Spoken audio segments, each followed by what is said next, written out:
Portanto, agora vamos para a reta final da definição do nosso dashboard, aqui dos nossos filtros, etc. Então temos aqui o nosso dashboard. Se a gente executar, não vai aparecer nada, né? Porque por padrão ele está pegando esse modelo e o F, que são os primeiros elementos ali dos filtros, e não existe nenhum veículo para esses filtros. Então a primeira coisa que a gente pode fazer é definir um valor que a gente sabe que vai apresentar algum gráfico inicialmente para o usuário, para não ficar essa página em branco aqui feia, ele achar que o aplicativo está estragado ou coisa do tipo. Então deixar uma coisa mais profissional. Então para isso você pode vir aqui, ó, dentro do Select Input tem um parâmetro chamado Select, e você pode colocar o valor que a gente sabe que tem, que é o Corolla, né? Então vamos lá no nosso script, vamos copiar aqui o valor. Então Corolla cheio 16 válvulas, vamos lá no User, beleza. E na UF a gente também sabe quais são os valores que existem, né? Então vamos aqui, os valores que a gente sabe que existem. Vamos organizar aqui o nosso código. É o mesmo parâmetro no Select Size Input do UF. E vamos colocar então o DF mesmo. DF, você pode escolher outro ali. A gente sabe que o Mato Grosso tem, Sergipe tem. Beleza? E aqui a gente pode deixar 2022. Eu sei que existem alguns valores, alguns automóveis com esses filtros já padrões. Então vamos salvar. Vamos lá no nossa página, vou executar. E olha só, já apareceu aqui, ó, Corolla DF 2022, mas ainda continua sem aparecer nada. Por quê? Como a gente tem um botão de ação aqui, por padrão, a gente precisa executar essa ação para os gráficos serem gerados, ou seja, para o dashboard ser gerado. Então, existe um padrão aqui dentro desse método Event Reactive, um parâmetro chamado Ignore Null. Ou seja, ele vai ignorar, está indicando, né, para ignorar quando não existe nenhuma ação. Se não existe nenhuma ação, ele ignora e não executa nada. Mas quando a gente coloca esse parâmetro como false, ele vai executar o padrão que tem ali, né? O valor padrão, os valores default, que seria esses aqui que a gente tem. Vamos carregar a nossa página novamente, atualizar, ó, atualizou, vamos vir aqui na página, ó, já executou alguma coisa, ela só demora um pouco mesmo e pronto. Estamos aqui com o nosso gráfico. Então, quando o usuário acessar seu aplicativo, de primeira, ele já vai ter um gráfico aqui, uns gráficos já gerados, para não ter aquela tela em branca, tudo ali, né? Beleza? Outra coisa importante, que é legal de se fazer também, a gente viu que, às vezes, aparece um monte de warning, né? Vamos executar aqui novamente para ver se aparece. Então, vamos atualizar nossa página aqui. Às vezes aparece... Às vezes a gente limpou o console. Pronto. Aqui, ó. Aparece esse tanto de warning e fica ruim pro nosso console se a gente quiser controlar alguma coisa, fazer algum debug, coisa do tipo. Porque toda vez que carregar a página vai aparecer, isso é só warnings, não é erro nem nada do tipo. O que você pode fazer? Aqui na página do UI, Use Interface, você pode colocar esse método aqui, ó, chamar esse método option e chamar o warning, colocar -1, que a gente vai ocultar esses warnings dentro do Shine. Então vamos executar novamente aqui. Vamos ver se vai carregar, se a gente precisa inicializar a aplicação novamente. Isso não é um warning, tá? Isso é um print aqui da função, então não aparece, mas ó, a página carregou, não apareceu nada, não apareceu nenhum warning.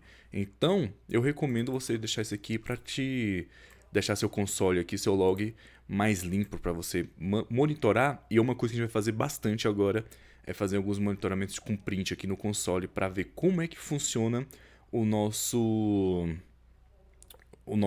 filtro aqui, principalmente o filtro dos opcionais. Vamos lá no server então.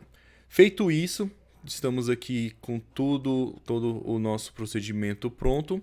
Vamos agora ver como os nossos opcionais funcionam, tá? Vou colocar um print aqui, input ID opcionais. Então você primeiro precisa entender como esses valores vêm aqui do checkbox, no caso, né? Salvei, vamos atualizar aqui novamente, vamos voltar lá, ó.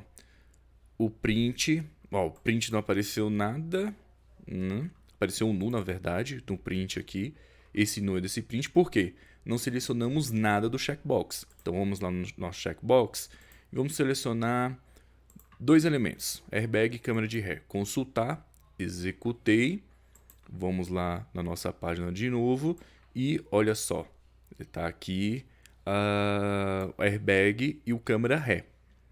Vamos fazer o seguinte, vamos colocar esse parâmetro aqui do summarize, que é o groups, para essa mensagem informativa sumir também. Então você faz o seguinte, ó, o próprio mensagem já fala, no summarize has group de output but collect, blá, blá. Aí ele fala aqui, ó, using t.groups argumento. Então você vai vir aqui, ó, summarize, aonde tiver o summarize, tá? Então você vai colocar aqui, ó, .groups igual drop, para apagar ali algumas informações do summarize.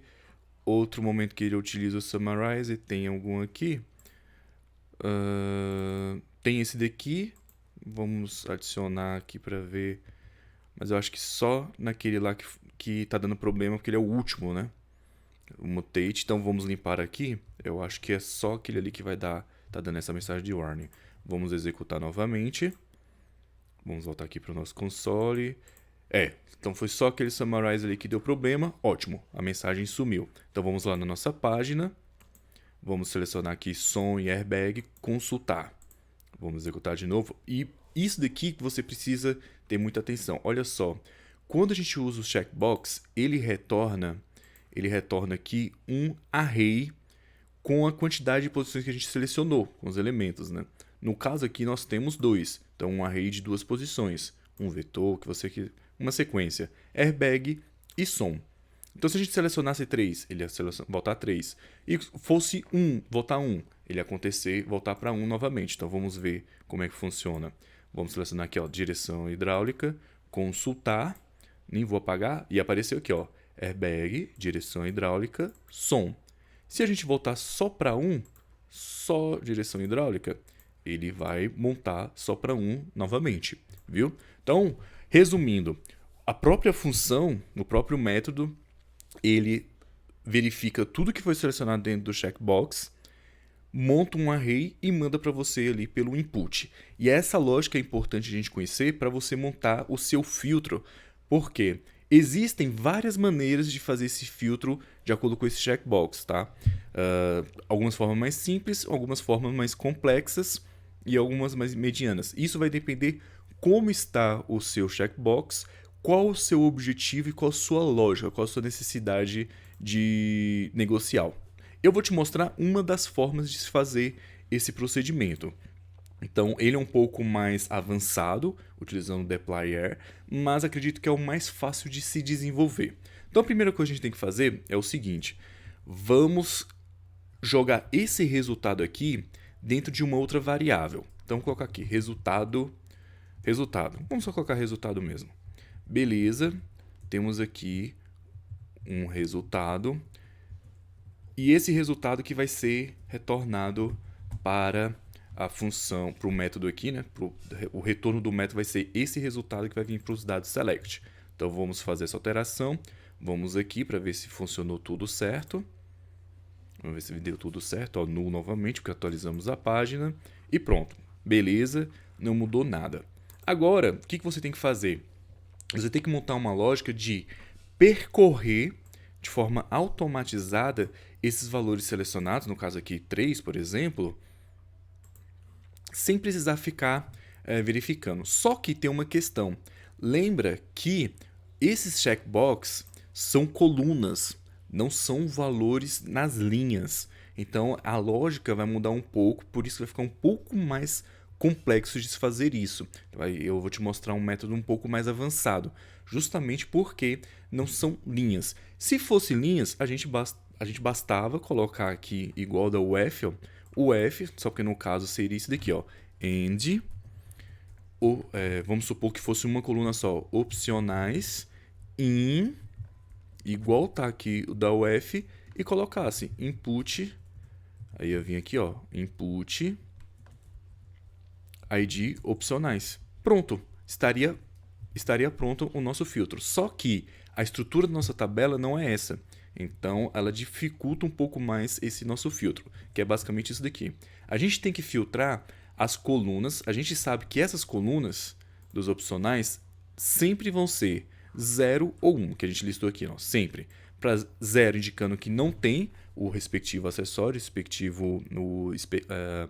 respectivos opcionais, e 1 para indicar que tem. Então a gente tem que indicar ali se tem ou não tem. Então vamos montar aqui a nossa lógica. Dentro do pacote dplyr existe uma função chamada filter at. Tá? Depois você dá uma olhada nela, uma estudada na documentação, ela é muito útil. O que ela faz? Você consegue passar via string, utilizando esse outro método, vars, como uma string. Então, por exemplo, vamos pegar uma aqui, qualquer. Deixa eu ver. Vamos pegar o airbag mesmo.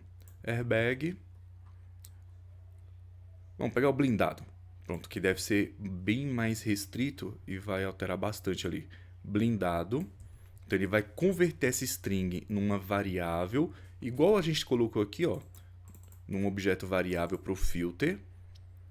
Aí a gente coloca uma vírgula e utiliza all vars, ponto, para indicar que eu estou utilizando essa variável, ponto, igual a 1. Porque a gente sabe que a gente vai selecionar apenas o que tiver igual a 1 dentro do nosso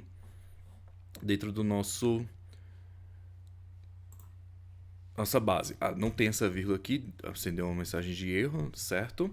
E o que a gente vai fazer? Filtrar a partir desse primeiro filtro. Então é um filtro depois de outro filtro. Então essa é a lógica que eu montei aqui, fica mais simples de se entender. Então a gente vem aqui e retorna o resultado. Então, resumindo aqui, recapitulando, ele vai pegar esse texto, esse valor de string aqui, converter num tipo de variável.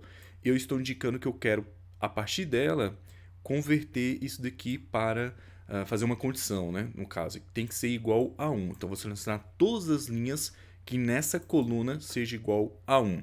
Então, vamos executar isso daqui e vamos lá no nosso filtro, ou da nossa página, ver se nosso filtro vai aparecer. E olha só, aconteceu um erro inicialmente. Vamos ver esse erro.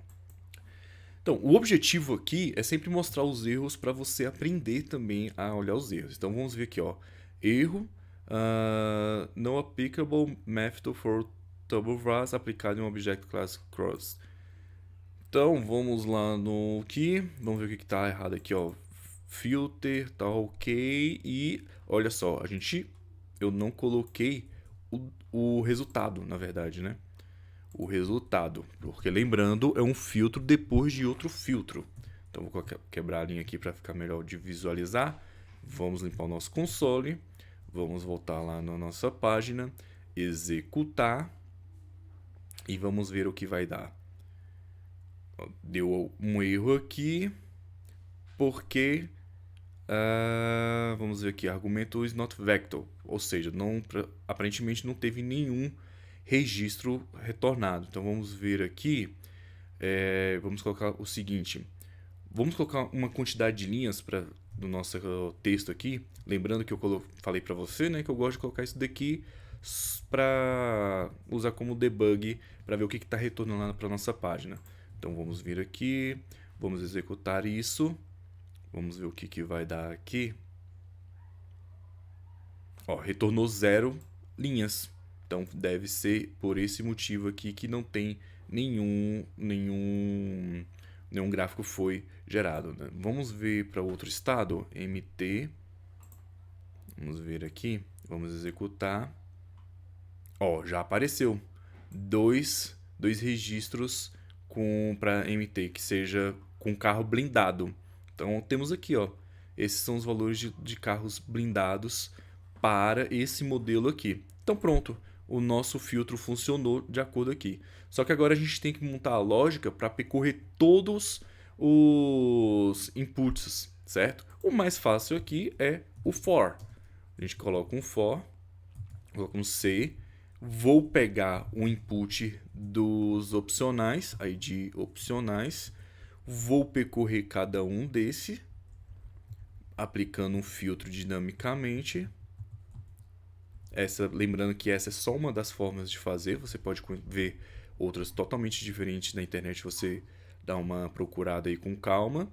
Coloco o C aqui que vai representar o valor atual do loop dentro do nosso opcionais e pronto, vou salvar. Vamos lá na nossa página novamente, atualizar, vai ocorrer tudo aqui certo, vai ocorrer aqui, rodar tudo aqui certinho, beleza.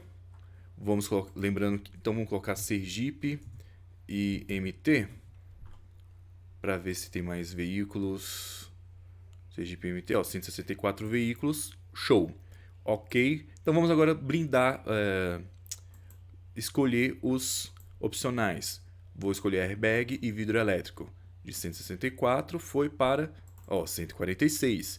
Agora vamos pegar aquele blindado novamente para ver o que acontece. Blindado com todos os outros aqui, 3 veículos com essas características. E pronto, os nossos filtros estão finalizados por completo. Todos totalmente dinâmicos, sendo executados apenas depois de clicar no botão e gerando os valores desejados aqui para os nossos gráficos. Beleza? Então o nosso dashboard básico padrão está por fim finalizado e só tem alguns pontos que eu quero te mostrar que é muito importante em relação a isso daqui que a gente conversou mais no início, né? Isso daqui, colocar um read CSV aqui, depois tem outro read CSV, aí tem algumas bibliotecas serem importadas, etc. O que eu gosto de fazer, tá? Para evitar problemas futuros? Eu gosto de colocar a importação de biblioteca, instalação de dados, as configurações, tudo num arquivo à parte. Então você vem aqui, cria um novo arquivo, chama ele de global ou utils, o que você preferir. Vou colocar aqui, ó. Vou salvar e chamar de util R. Tenho que salvar dentro do meu dash, ó, lembrando, dentro da minha pasta onde está a minha aplicação Shine. No meu caso aqui é a pasta aula. Vou salvar e vou copiar tudo que eu estiver utilizando para lá de biblioteca, útil. Posso apagar aqui agora esse server daqui, esse Shine daqui também. Pronto, deixar tudo que é de servidor só para servidor. Aqui no User Interface deixar tudo limpo também. Não tem necessidade de deixar tudo aquilo ali. Outras bibliotecas que eu estou utilizando, o dplyr. O dplyr, então a gente tem que colocar aqui também, porque ela já está carregada na minha seção. E outra biblioteca importante, o plotly. Então vamos executar aqui. Então o que eu vou fazer agora? Vou fechar o meu R e começar do zero, tá? Olha só, inicializei o meu RStudio do zero, está aqui no console, ó, foi inicializado agora. Então, eu já pego e executo a minha aplicação. Se eu coloquei tudo certo aqui no útil, vai dar bom ali a nossa execução do código. Então, vamos lá, vamos executar aqui. Ixi, deu um erro de dados não encontrados. Vamos ver o que aconteceu aqui. Estamos aqui... Pô, tá tudo carregado, tá tudo pronto aqui, mas o que aconteceu? Olha só o que aconteceu. A gente não importou o útil. A gente precisa fazer essa importação. Para importar um script em R que você criou com funções, carregando dados, configurando e etc., você pode colocar só aqui no Use Interface, colocar aqui, ó, o nome do método é esse daqui,